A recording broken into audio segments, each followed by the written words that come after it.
একদা বাংলাদেশের প্রিন্ট মিডিয়ায় রাজনৈতিক কার্টুনের চল ছিল।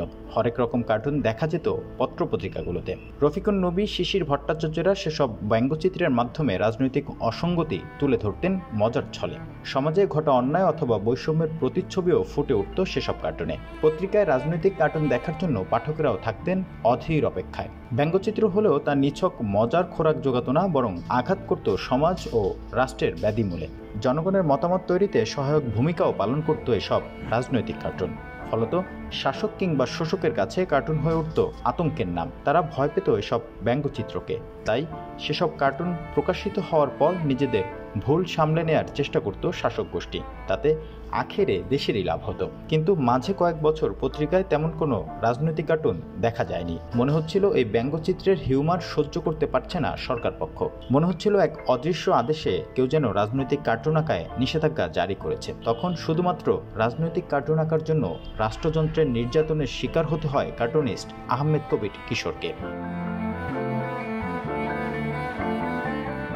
সম্প্রতি বাংলাদেশের শত শত মানুষের রক্তের বিনিময়ে একটি অভ্যুত্থান ঘটেছে। কোটা সংস্কার আন্দোলন থেকে স্বৈরাচার পতনের এক দফা আন্দোলনে রূপ নেয়ার পর গত 5 আগস্ট পদত্যাগ করে দেশ ছেড়ে পালিয়ে যান সাবেক প্রধানমন্ত্রী শেখ হাসিনা। ছাত্র জনতা যখন রাজপথে, তখন শহর সেজেছিল গ্রাফিতির মোড়কে। দেয়ালে দেয়ালে শোভা পাচ্ছিল মিছিলের গান অথবা স্লোগান। রংমশাল থেকে ঠিকরে বেরোচ্ছিল শিক্ষার্থীদের অধিকার আদায়ের কথা, নির্বিচারে হত্যার বিচার বা ক্ষোভের কথা। শিক্ষার্থীদের তুলির আঁচড় যেন হয়ে উঠেছিল পায়রার ডানা। সেই ডানা ঝাপটানো দেখেই হয়তো কার্টুনিস্টরা সাহস পেয়েছেন, আবার আঁকা শুরু করেছেন রাজনৈতিক ব্যঙ্গচিত্র।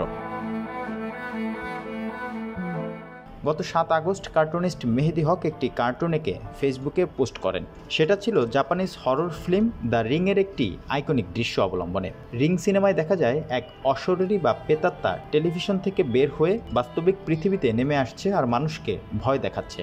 23 বছরের বেশি সময় ধরে কার্টুন আঁকা মেহেদী সেই অশরীরীর জায়গায় বাংলাদেশ জাতীয়তাবাদী দল বিএনপির ভারপ্রাপ্ত চেয়ারম্যান তারেক রহমানকে বসিয়ে ব্যঙ্গচিত্রটি আঁকেন। কার্টুনিস্ট হয়তো বোঝাতে চেয়েছেন বহু বছর দেশের বাইরে থাকা তারেক এবার হয়তো ফাঁকা মাঠ পেয়ে দেশে আসবেন এবং ভূত হয়ে অনেকের উপর প্রতিশোধ নিতে পারেন। কিন্তু তারেক রহমান কোনো প্রকার বিরক্তি বা ক্ষোভের বহিঃপ্রকাশ না দেখিয়ে যেন কার্টুনের হিউমার বা ইউটিতে মজে যান। এ নিয়ে রোববার সামাজিক মাধ্যম ফেসবুকে তার ভেরিফাইড পেজ থেকে একটি পোস্ট শেয়ার করেন তিনি। সেখানে বাংলাদেশের রাজনৈতিক কার্টুন আঁকার স্বাধীনতা নিয়ে আশাবাদী মন্তব্যও করেন তিনি। কার্টুনের ছবিটি পোস্ট করে ক্যাপশনে তারেক রহমান লিখেছিলেন, আমি গভীরভাবে আনন্দিত যে বাংলাদেশের রাজনৈতিক কার্টুন আঁকার স্বাধীনতা পুনরুদ্ধার হয়েছে। 2006 সালের আগে বাংলাদেশি কার্টুনিস্ট, বিশেষ করে শিশির ভট্টাচার্য, প্রায়ই আমার মা ও আমাকে নিয়ে কার্টুন তৈরি করতেন। তারেক রহমান লেখেন, গত 15 বছর ধরে আমরা কার্টুনিস্ট আহমেদ কবির কিশোরকে জোরপূর্বক গুমের শিকার হতে দেখেছি। তার কাজের জন্য তাকে অকল্পনীয় নির্যাতন ও কারাবরণ করতে হয়েছে। এছাড়া আরও অনেকে একই ধরনের নিপীড়নের মুখোমুখি হয়েছেন।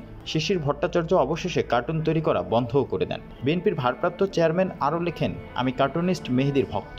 শিশির ভট্টাচার্যের কাজও দারুণ উপভোগ করতাম। আন্তরিকভাবে আশা করি তিনি শীঘ্রই নিয়মিত রাজনৈতিক কার্টুন তৈরি শুরু করবেন। এই সহনশীল মানসিকতার জন্য নেটিজেনদের প্রশংসা বৃষ্টিতে ভাসছেন তারেক রহমান। ফাতেহা নূর নামে একজন লিখেছেন, এটা তারেক রহমানকে নিয়ে আঁকা একটি কার্টুন।